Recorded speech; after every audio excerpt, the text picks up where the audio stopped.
Edición 2022 le da la más cordial bienvenida a la presentación del libro El derecho en contra de la democracia. Tengo el gusto de saludar a quienes integran esta presentación. La magistrada de la Sala Superior del Tribunal Electoral, Janine Otalora Malasis. Bienvenida, magistrada.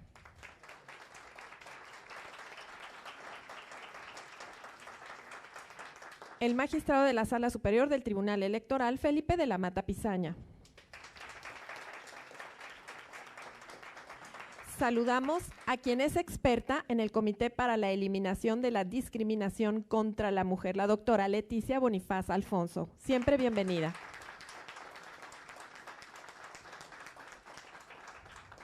Con el mismo agrado, tengo el gusto de saludar al director del Departamento de Derecho de la Universidad Iberoamericana, el doctor José Luis Caballero Ochoa.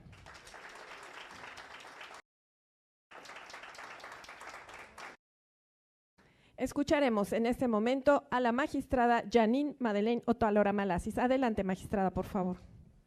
Muchas gracias, Lucy. Muy buenos días a todas, a todos.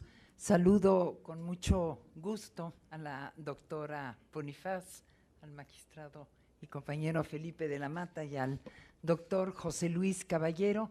Magistrada Gaby del Valle, gracias por acompañarnos.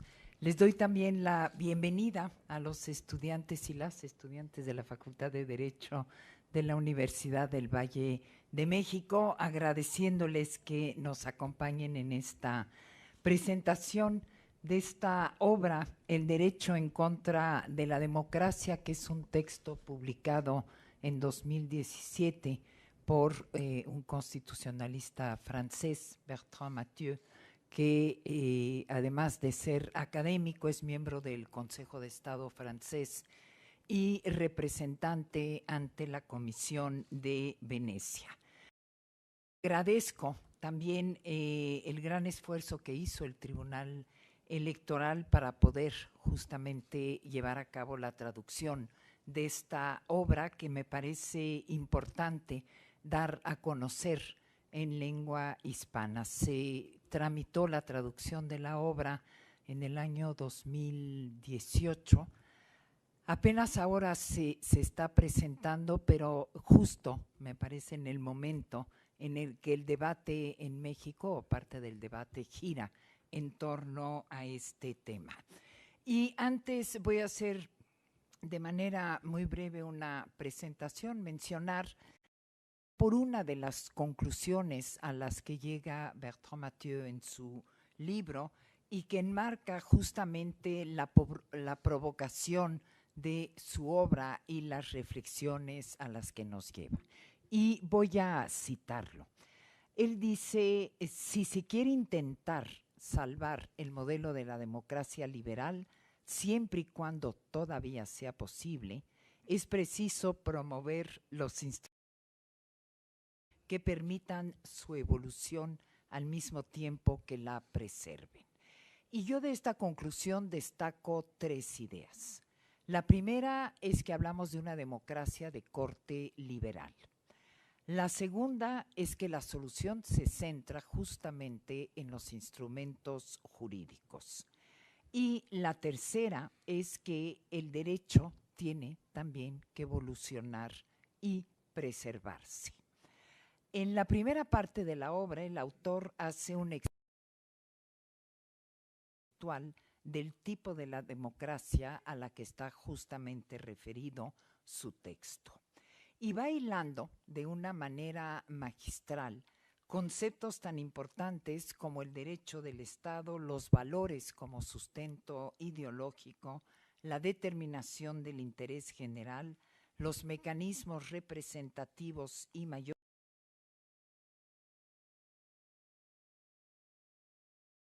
políticas como condiciones de la democracia.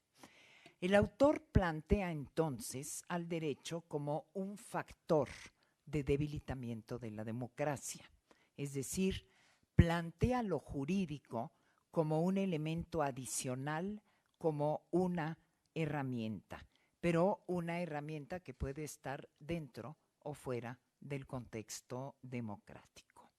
En la segunda parte de su obra se expone el desarrollo de los órganos jurídicos no democráticos para aterrizar en el entendimiento de los derechos humanos como un marco ideológico del que debe estar impregnado democrática. Y en esta sección, justamente, el autor hace algunas de las reflexiones y cuestionamientos que desde mi punto de vista son hoy en México totalmente vigentes y que es la importancia de las instituciones democráticas. Y reflexiones que van justamente a la médula del entendimiento de la división de poderes y de la necesidad de contrapesos que no sean políticos. Y el autor se cuestiona si la justicia puede estar en contra de la democracia, el porqué de la proliferación de autoridades administrativas independientes, lo que en México conocemos como nuestros organismos autónomos. Y si la moral, la transparencia y las políticas modernas de gobernanza pueden llegar a sustituir la legitimidad democrática. Todas estas preguntas de una profundidad que hacen de esta obra un catalizador para cualquiera que quiera adentrarse a los debates más actuales sobre la democracia. Y aquí se plantean las preguntas más difíciles. ¿Es la democracia participativa la solución a la falta de representación? ¿Qué hacemos entonces con el populismo? ¿Podemos extraer enseñanzas de la democracia de corte no liberal? A todas estas diversas reflexiones que plantea el autor, concluye con propuestas muy concretas. Y desde su punto de vista se requieren dos condiciones para tener una democracia renovada. Restablecer al mismo tiempo las competencias de las estructuras democráticas y los medios de intervención de la ciudadanía en la toma de decisiones. Como pueden ver, esta obra nos plantea una pregunta extraordinaria para la reflexión y el debate actual. Y para en la presentación de continuar con la presentación de esta obra, le cedo la palabra al doctor José Luis Caballero. Muchas gracias. Magistrada.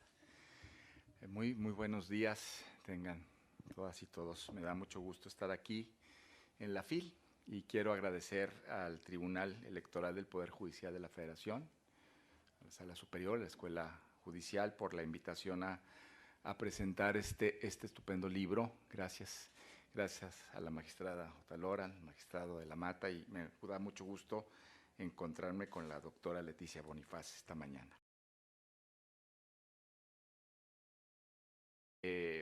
Fuerte en contenido, en contexto, en afirmaciones. Hay algunas cosas que me parecen sumamente rescatables, otras que no comparto y lo iré diciendo, pero sí diría que provocador, ¿no? Y profundo y de cuestionar muchas cosas. Yo voy a ir en estos minutos que tenemos, voy a hablar de lo que me provoca a flor de piel, digamos, la experiencia de haberme encontrado con este autor y en este texto, y luego 3 ideas puntuales. La primera, pues, es esta idea que va estableciendo de que la democracia liberal, representativa, como la hemos conocido, esta bicentenaria democracia liberal, claro, lo constatamos, lo percibimos, lo vivimos, lo escuchamos, lo leemos, lo observamos. Y a partir de esta crisis, él dice que hay, digamos, 2 ejes entre algunos otros, pero se dibujan 2 ejes para esta constatación, que es el individualismo, es decir, un modelo de Estado que se ha concentrado en derechos individuales, en particularidades, en detrimento del conjunto societario que no es escuchado, y también, y que me parece que es un leitmotiv del libro, el comunitarismo, es decir, toda la construcción, ¿no? que es también una crítica fuerte a un modelo que lleva 70 años, claro, aunque muy vapuleado en las últimas décadas. De ahí él dice, esto de esto viene el populismo. Y hay una crítica muy fuerte. El desarrollo del populismo se asocia a lo que las élites le prohibieron al pueblo. Acerca de ciertas cuestiones relacionadas fuerte con la autoridad o con la identidad. Y habla incluso de resentimiento. Hay un resentimiento popular para con los representantes que es aprovechado por estas corrientes que tratan de tocar a flor de piel, pero tratando de tirar toda esta construcción. Esa es una primera cosa, flor de piel. Y la segunda, pues es que en realidad que esta idea de que el derecho se sigue a la movilización, este clásico en Tena Ramírez, el derecho a la revolución, que no existe, pero surge el derecho de la revolución. Me parece que él sigue un poco esa idea, es decir, el derecho tendría que estar al servicio de las causas más sentidas, sociales, y parece que se aleja. Pero esta idea a mí me parece, yo hice un texto largo que no voy a poder referirme, pero es porque es un poco lo que pasó en México. O sea, en México, en nuestro país hay una transición y está comprobado porque la hemos visto a 45 años de distancia de la gran reforma política del 77 que dio presencia en el Congreso a las minorías, o cuando el PRI pierde la mayoría absoluta en la Cámara de Diputados, 25 años, y lo hemos visto a la distancia, cómo en México, en realidad, el derecho como orden social que conjuga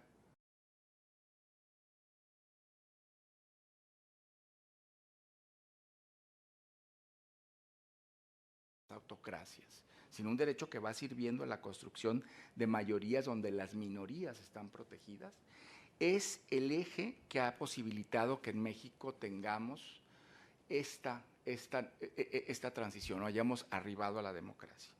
Y podemos hacer recuentos, ¿no? Sucesivas reformas electorales, se ha dicho mucho en estos días, fortaleza de la Suprema Corte como Tribunal Constitucional, el Tribunal de Constitucionalidad para defender derechos político-electorales, ratificación de tratados internacionales en materia de derechos humanos, la creación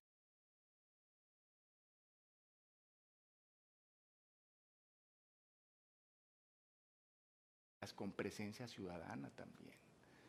Es una democracia que se ha construido así, ¿no? Con cosas que habría que advertir, muchos recursos, la inamovilidad de las personas titulares para fortalecer esa autonomía, periodos largos de duración, ¿no? La doctora Bonifaz Leti el otro día apuntaba en un artículo de Universal los presupuestos, el gran presupuesto que ejerce el INE como producto de la desconfianza política. Bueno, pues esas desconfianzas se han ido tejiendo en acuerdos. Entonces, la transición mexicana, la democracia mexicana, en su esencia liberal, representativa, proviene del derecho y proviene de los acuerdos generados del derecho. Nosotros no tuvimos, aunque muchos desearon, un gran pacto, lo que en España se llamó el Pacto de la Moncloa, los pactos de la Moncloa en el 78, ¿no? Con el surgimiento de los acuerdos políticos y luego de la gran Constitución del 78, que luego después pues se ha tenido que repensar porque los acuerdos de alguna manera no tocaron base. Rodrigo Primi, este gran pensador colombiano, dice que el modelo de transición español es amnésico, ¿no? Fuerte. Y en México no tuvimos eso, muchos deseaban, ¿no? Se repetía los pactos de la Moncloa, la nueva Constitución, que venga la nueva Constitución. Bueno, fue otra cosa, y esto se inscribe en la certeza de las normas jurídicas. Las normas posibilitan el ejercicio de la democracia y la participación de las minorías. Y en este sentido, concluiría yo, la provocación del libro me hace pensar en la necesidad de hacer valer esta democracia, hacerla valer hoy, esta democracia de pasos sucesivos, que se ha sido, que le falta muchísimo, que ha tenido, como toda obra humana y donde están metidos intereses también, ausencia de controles, de rendición de cuentas, de transparencia, pero sí ha sido. No ha sido de un salto, no ha sido de una vez por todas. Y quizá habría que entenderla así para no pensar en un corte maniqueo. El antes definitivo y definitorio, ni en el después definitivo y definitorio. Ese corte maniqueo no está entre nosotros, no ha estado entre nosotros. Y esa es una provocación del libro de Matthew para lo que estamos viviendo en este país. Y quizá y unas ideas ya muy cortas en tres dimensiones. La primera es lo que él habla de la ciudadanía, el sentido de la ciudadanía. Me parece que él dice que habría que recuperar el sentido del ciudadano, de las democracias liberales, representativas, este ciudadano empoderado que le habla directamente al Estado, pero que ahora se habría como fraccionado en un sentido demasiado, lo digo yo, ¿no? En el sentido de los derechos, de la protección, de lo que moralmente va siendo correcto, en el sentido de la evolución de la ciencia, de ciertas condiciones económicas, que tiene razón. Pero me parece que un producto fundamental del derecho pensado para la ciudadanía son los ejercicios de reivindicación de las diferencias. Eso es muy importante.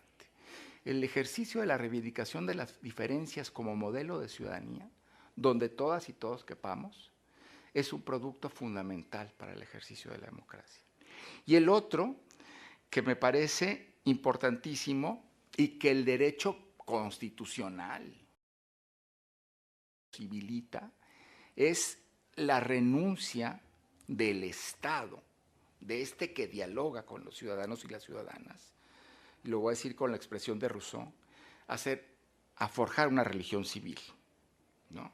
Es decir, esta religión civil que el Estado construye a partir de una sola forma de pensar, deificada, ¿no? Historia de bronce, noción de símbolos patrios, de partido político, de líder y caudillo, ¿no?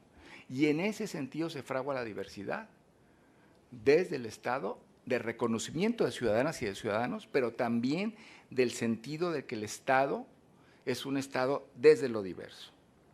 Es el sentido auténtico.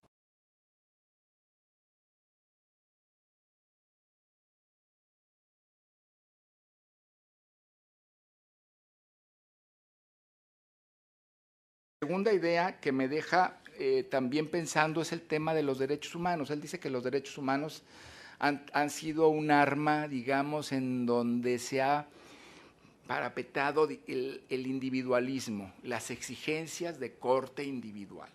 Sí, y hay que hacernos cargo de esto, ¿no? Y de alguna manera, en un primer momento. Fíjense qué fuerte expresión. La desconexión entre los derechos fundamentales y las exigencias relativas a la existencia y funcionamiento se origina en que los derechos fundamentales, tienden a reconstruir el derecho a partir del individuo. Una hiperindividualización del derecho, lo que impide construir la voluntad general. Híjole, me parece fuerte.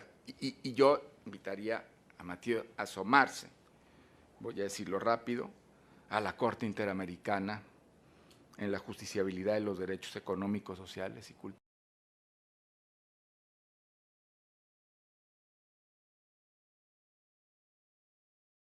Hernández contra Honduras, a observar la desigualdad como sometimiento para reivindicarlo, a crear la posición económica, a evidenciar jurisprudencialmente la posición económica como un factor de inclusión social, en el caso Hacienda Verde Brasil contra Brasil, que se los recomiendo muchísimo.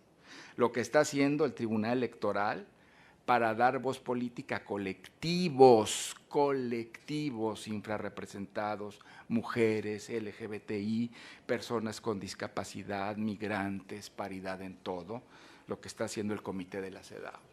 No son derechos hiperindividualizados, son reivindicaciones para sacar a grupos clave de la infrarrepresentación. Y lo que tenemos que pensar en el Estado mexicano ante esta provocación del autor es justamente en clave de derechos. Y la última idea, al corazón lo creo, es este escepticismo europeísta, ¿no? Me parece que él tiene una crítica muy...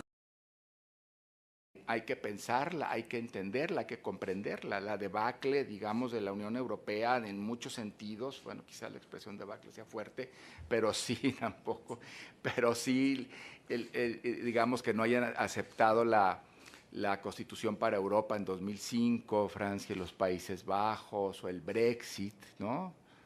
Después de ser tan exitosa y tan ejemplar, tendría que llamarnos la atención. Es decir, de dónde están los flujos del pensamiento de las sociedades en los estados-nación que forman la Unión Europea, pero me parece que la organización de la Unión Europea comunitaria, la organización centrada en la protección de los derechos humanos a partir del Tribunal Europeo de Derechos Humanos, es una gran reivindicación democrática, porque se ha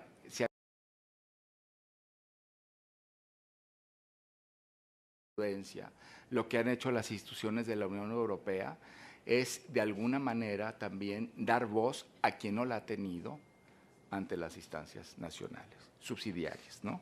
Y hacer valer, digo aquí, los derechos de las minorías, sus triunfos políticos, como dice Ronald Working. Yo con esto me quedaría. Agradezco mucho la invitación, agradezco mucho la oportunidad de haber leído este libro. Hay algunas cosas que me llamaron la atención por ahí del desarrollo que también pues tendría, a veces pugno un poco con todo esto que estamos teniendo del lenguaje incluyente, de sentirnos arropados, ¿no? Por ejemplo, en una parte dice que tendría que haber hombres, y lo pone entre paréntesis, o mujeres de Estado. Bueno, en fin.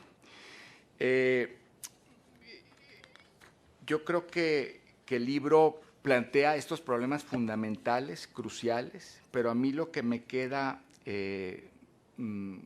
con claridad, digamos, después de haberlo leído, es que tenemos que seguir fortaleciendo el derecho y las instituciones, con mayor presencia ciudadana, eso es cierto, pero en el derecho conquistado por nosotras y por nosotros, y en su expresión en defensa de derechos humanos, es como podemos ir avanzando entre las crisis y las tentaciones populistas, ¿no? Hay que profesionalizar cada vez más esto, ¿no? Por ejemplo, el servicio profesional electoral en manos del INE, dar herramientas de mayor ciudadanización. Eso, con eso me quedo.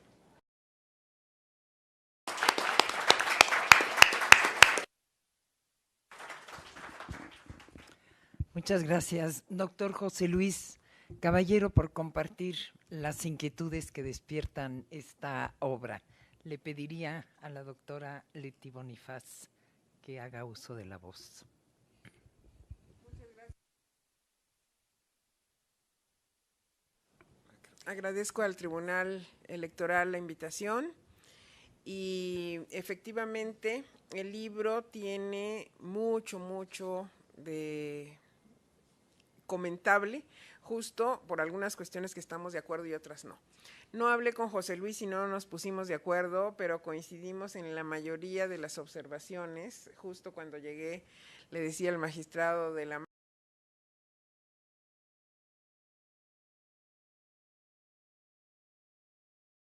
de acuerdo en ocasiones. Pero qué bueno que se publica, qué bueno que se va a difundir. Y desde el título, entre paréntesis, el derecho en contra de la democracia, yo creo que el derecho es un instrumento y donde no hay democracia muere el derecho, pero si no, el derecho siempre va a ser un factor de consolidación de las democracias. ¿Por dónde empezaría? Iba a comenzar justo por donde José Luis estaba, de una visión muy europea. Es útil, sí, porque cualquiera que quiera saber qué está pasando en Europa, en el libro hay una descripción muy precisa de qué pasó con la Unión Europea, con los órganos supranacionales que ahora existen, cómo se sigue pensando la democracia en Europa. Y José Luis decía, tal vez valdría la pena que conociera qué hace la Corte Interamericana, y yo diría, y profundizar en algunos países de América Latina que tienen una realidad completamente distinta, porque como parte del sur, informaciones distintas de las que se están viviendo en Europa. Y esto, déjenme decirles, lo estoy viviendo en carne viva en mi trabajo en CEDAW, porque dejar la visión eurocéntrica para los europeos es muy difícil. Ver al otro, observarnos, ver en qué canal estamos y por qué vemos las cosas distintas es muy importante, pero no es fácil. Entonces, cuando hablo de visión eurocéntrica y de pensar en Europa como el origen de todo, también hace la remisión de nuevo a la Declaración de Derechos del Hombre y el Ciudadano como origen de todo, y desde aquí estamos cuestione y cuestione la dichosa declaración porque dejó a muchos afuera. Ya no es la declaración que ellos llaman universal. ¿Por qué? Porque no estuvimos las mujeres, porque era solo hombres propietarios de tierras, heterosexuales, etcétera, etcétera, blancos, etcétera, etcétera. Pero la lucha por los derechos, que ha sido una lucha del mundo ya de varios siglos, en América Latina y particularmente en México se aceleró efectivamente de los 70s para acá. ¿Por qué? Fueron muchas las razones y no me voy a detener. Parte del problema que yo veo en el libro no solo es ver solo Europa como medida de todas las cosas, sino pensar que todavía es posible construir una voluntad general como si estuviera sumando individualidades que coinciden en los objetivos. Para mí ese es uno de los puntos más difíciles en esta sociedad, porque somos sociedades hoy muy complejas. Y yo no veo en la obra que haya usado autores, usó mucho autor clásico,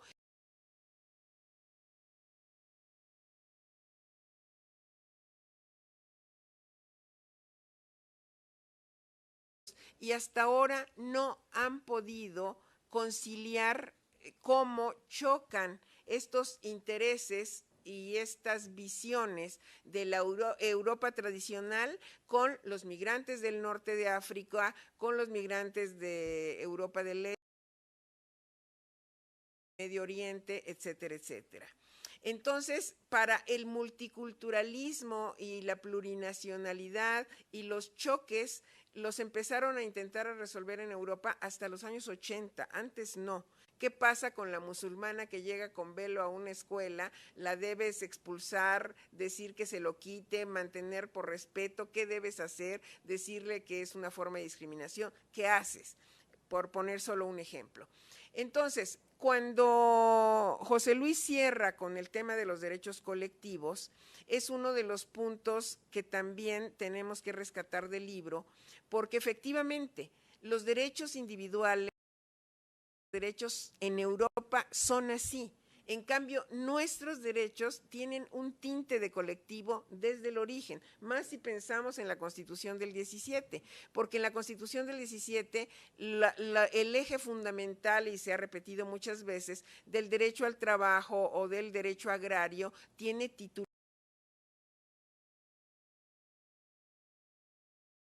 Los derechos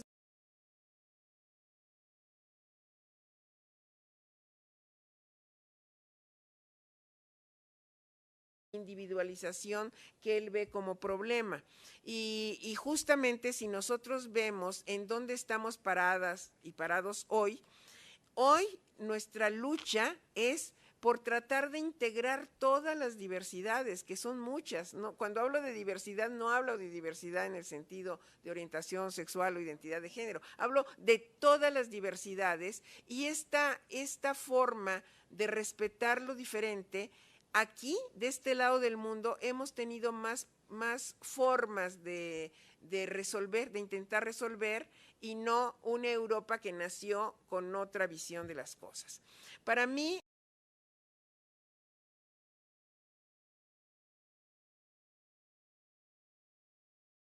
cualquier intento de poner una pregunta como el derecho en contra de la democracia, se dice de qué democracia, no se dice necesariamente de qué derecho, pero el derecho es herramienta, el derecho es algo que se va adaptando.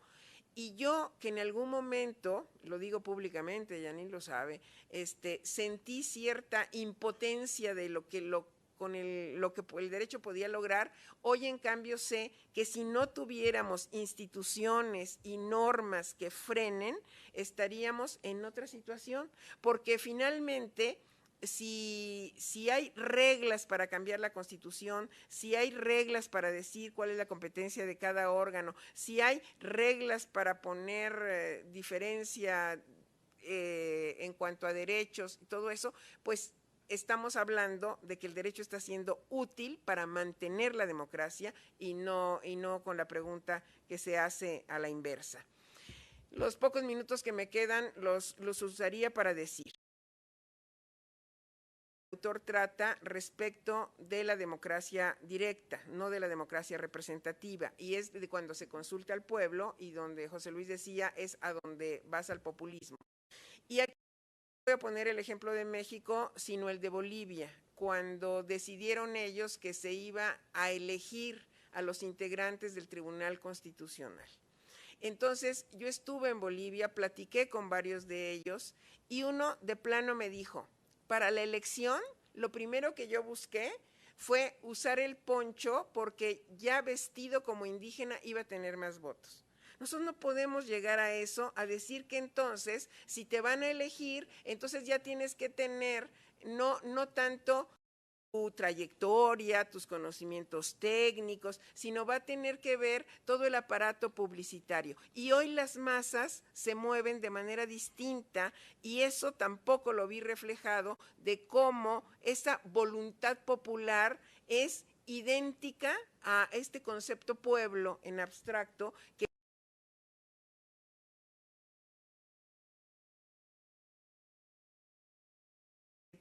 por supuesto que valió la pena la lectura, y encantada de haber podido estar hoy con ustedes.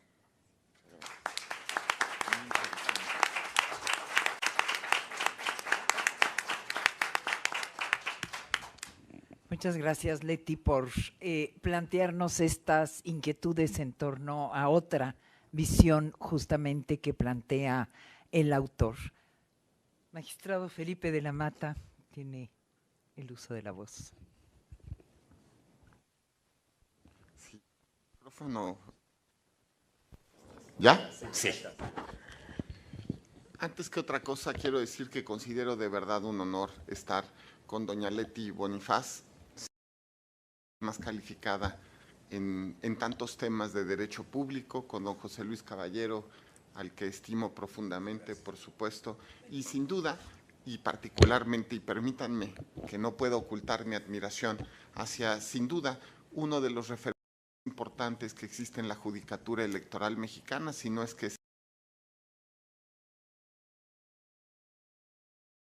Otalora, que tengo yo el honor de integrar pleno del tribunal. Saludo también por su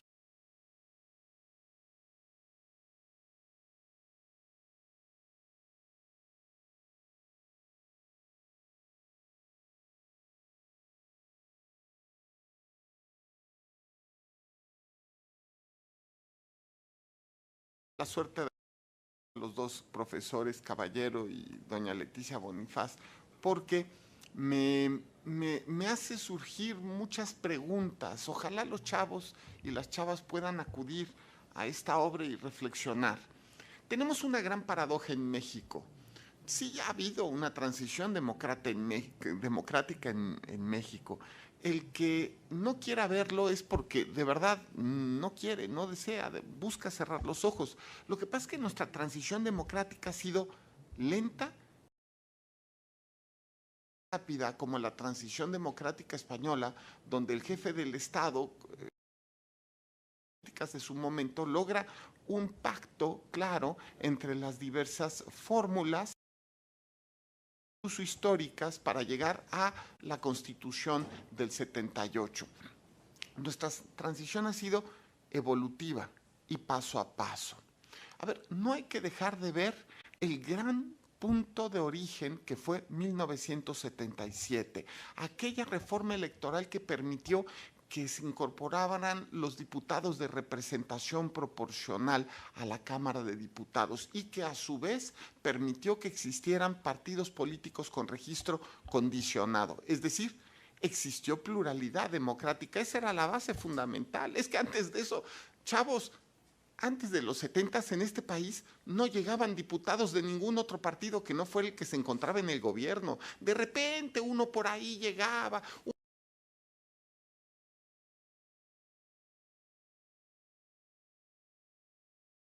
Hay 7 las cosas cambiar. Vino una reforma, cierto, fue bastante.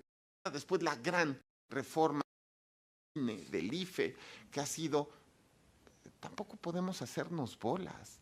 El IFE ha sido, por supuesto, el gran organismo electoral, sin duda de Iberoamérica, pero a ver, no hay que hacernos bolas, de verdad. Bajo todos los estándares internacionales. Y cómo en el 96 se termina de consolidar una democracia en la cual, por un lado, se crea un sistema democrático más o menos claro y por el otro derecho al servicio de esta democracia, porque se crea el control de constitucionalidad en materia electoral. Habría mucho más que decir.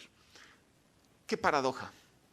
Nuestra transición ha sido lenta, difícil, ha sido costosa y sin embargo estamos también ante una crisis del concepto democrático, porque en el fondo lo que tenemos, una crisis de democracia. Pareciera que ya no es suficiente el concepto tradicional de democracia. El concepto de democracia clásico, simplemente representativa o electiva, se ha quedado corto.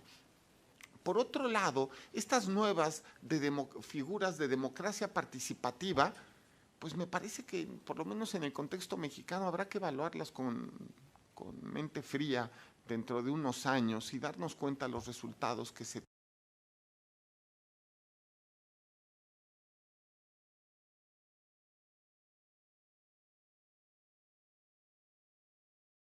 donde se encuentren efectivamente las fórmulas selectivas en términos de ley, pero al mismo tiempo perfecta representación de las minorías, reconocimiento de las diferencias y por lo tanto cumplimiento de los derechos humanos. Es que si no, eso no puede llamarse democracia.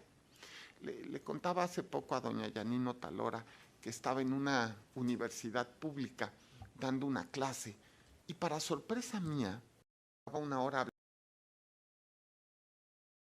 Sorpresa mía, estábamos hablando de temas de paridad, diciendo del trabajo que me parece significativo del Tribunal Electoral en torno a estas cuestiones y cómo aceleramos la historia de México para que pudieran llegar efectivamente mujeres a cargos, ya no solamente en los congresos, sino también en la...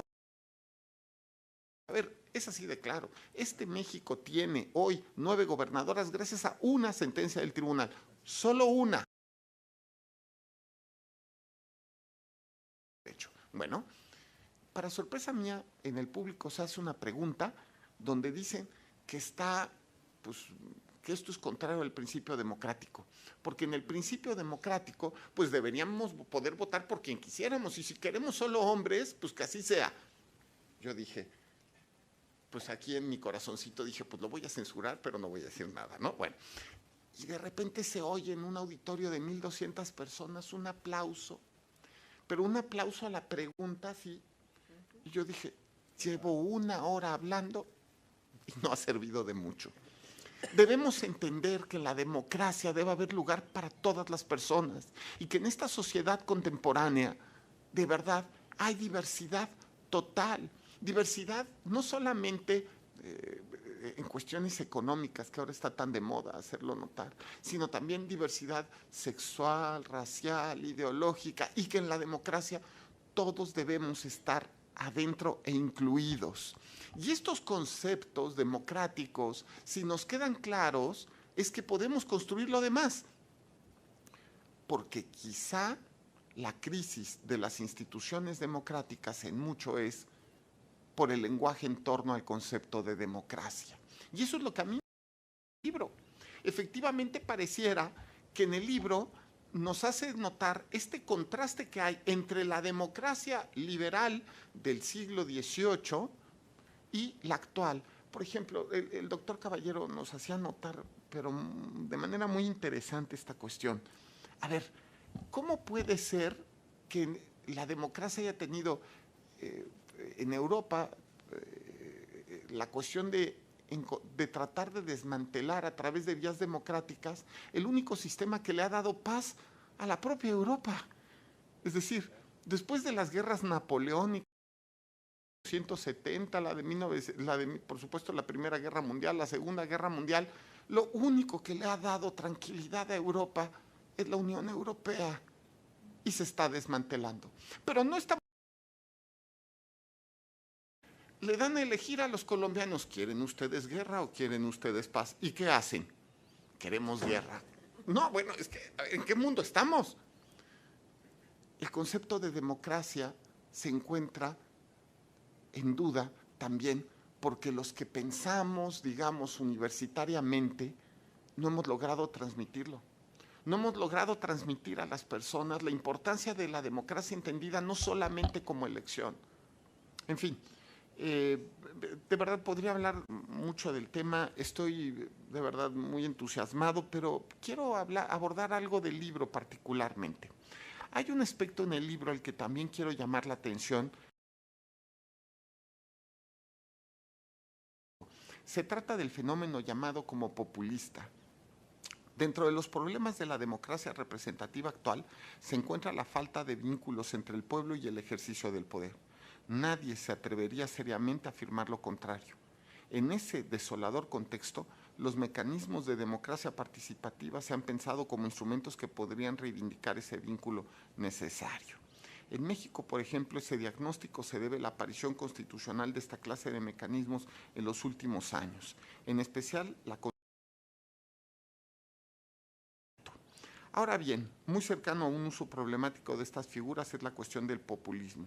Nos dice con toda la razón el autor que el populismo escapa en gran medida al análisis jurídico. Remite una noción política, en particular a un sistema en el cual los gobernantes apelan al pueblo sin la mediación de las élites o de cuerpos intermediarios. Dice el profesor Mathieu que el modelo político que corresponde mejor a este sistema es la demagogia. El populismo apela más a la emoción y las reacciones instintivas de tipo colectivo que a la razón. Por ello, concluye que el populismo se caracteriza por tener una connotación desfavorable, se le considera un peligro para la democracia y la protección de libertades. El populismo no constituye por sí mismo un modo de gobierno, a lo mucho puede ser un autoritario que el pueblo terminará por solicitar antes de experimentar. Así, a la pregunta acerca de cómo enfrentar el populismo debe responderse siempre por indagar las causas del mismo. En democracia no se puede gobernar en contra de la opinión que es alimentada y construida por los perfiles populistas. La opinión pública debe ser esclarecida mediante debates genuinos y ampliamente difundidos dentro del proceso de formación de la opinión pública. Sostiene el profesor Mathieu que un gobierno de pura opinión, un gobierno en contra de la opinión. Por ello considero que los instrumentos de deliberación pública, la transparencia de las razones públicas, pero especialmente la activación de los controles a la acción populista del gobierno, es fundamental para afrontar este fenómeno. La relación entre derecho y democracia puede verse como caldo de cultivo para fenómenos populistas a cargo de protagonistas políticos. Pero también, como finalmente lo aborda nuestro autor y considere con él en este punto, el derecho debe salir a rescate de la democracia. Me quedo con lo que dijo la doctora Bonifaz. En México ha sucedido, quizá no de la manera efervescente que algunas personas desearían, de la manera contundente y última que también se buscaría como destino final, pero sin duda ha salido justo a hacer real el concepto de democracia. En una suerte de vuelta al principio, si bien como se vio, el derecho puede jugar en contra de la democracia, lo cierto es que también puede ser el mejor vehículo para su efectividad y consolidación, aun cuando el fenómeno populista tiende a menoscabar y combatir tanto el derecho como explicita o subrepticiamente a la propia democracia. Concluyo compartiendo las palabras del autor respecto a consideraciones que tiendan a salvar el modelo de democracia liberal, esto es, aquella que apuesta por la división y equilibrio de los poderes, así como en la defensa de los derechos fundamentales. Voy a citar. Intentar fomentar el sentimiento democrático requiere, de todo, recuperar la confianza de los ciudadanos. Por el éxito de las políticas aplicadas. Para eso conviene encontrar hombres y mujeres de Estado. Ahí es cuando el derecho debe hallar todo su lugar para canalizar, asociarse a los principios de eficacia y de responsabilidad. De lo contrario, se crearán falsas soluciones para verdaderos problemas. Cierro la cita. Después de todo, no puede olvidarse que el derecho es también una de las condiciones de la propia democracia.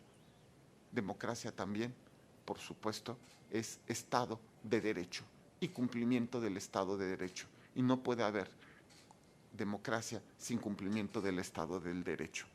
La democracia es posible si y solo si se desenvuelve a través del derecho, tal como lo ha consignado el Consejo de Europa.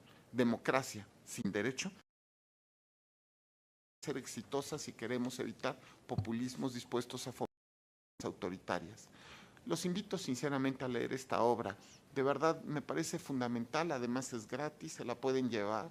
No dejen de llevársela, reflexionen y piensen justo en torno al concepto de derecho, a la transición mexicana hacia la democracia y la manera en la cual la democracia mexicana ha ido avanzando en los últimos años.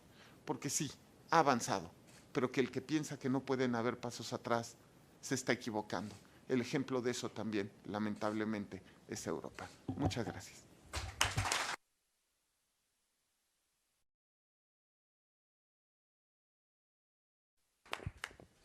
Muchas gracias, magistrado de la Mata.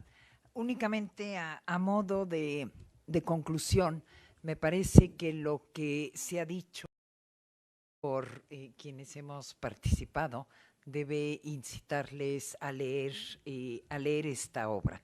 En efecto, no solo por los aportes en cuanto a una reflexión que gira alrededor del derecho y de la democracia, pero también porque justamente, como lo decían quienes comentaron la obra, en un aspecto de crítica, es también cuestionarnos sobre qué es lo que pasa en otras latitudes y dónde estamos nosotros parados. Entonces,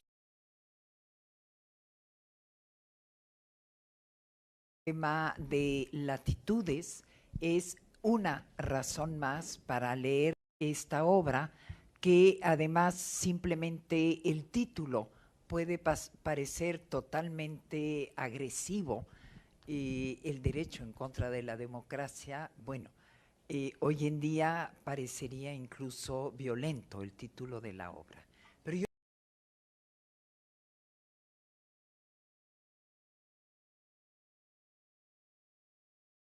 te comprendo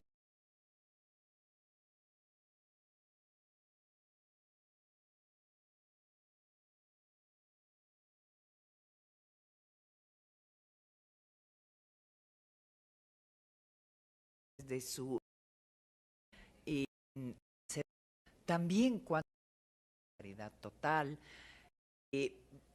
nos ven de manera muy rara, como diciendo representación política de personas con discapacidad, de la diversidad sexual, nos ven de manera extraña, incluso en asambleas como puede ser el Consejo de Europa y la Comisión de Venecia. Entonces, justamente esto es un plus para invitarlos justamente a leer esta obra para poder dimensionar lo mucho que hemos avanzado y que quizá no nos damos cuenta.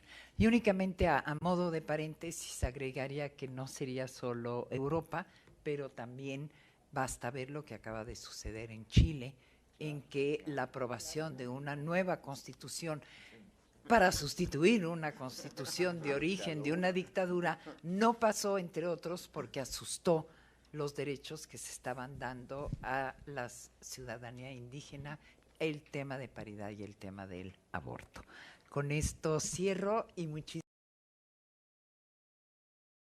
sobre todo a quienes nos escucharon. Muchas gracias a la magistrada Janine. Hacemos entrega de los reconocimientos. En este momento, Agustín Millán Gómez, director general de documentación del Tribunal Electoral, entrega los reconocimientos a la magistrada Janine Otálora Malasis.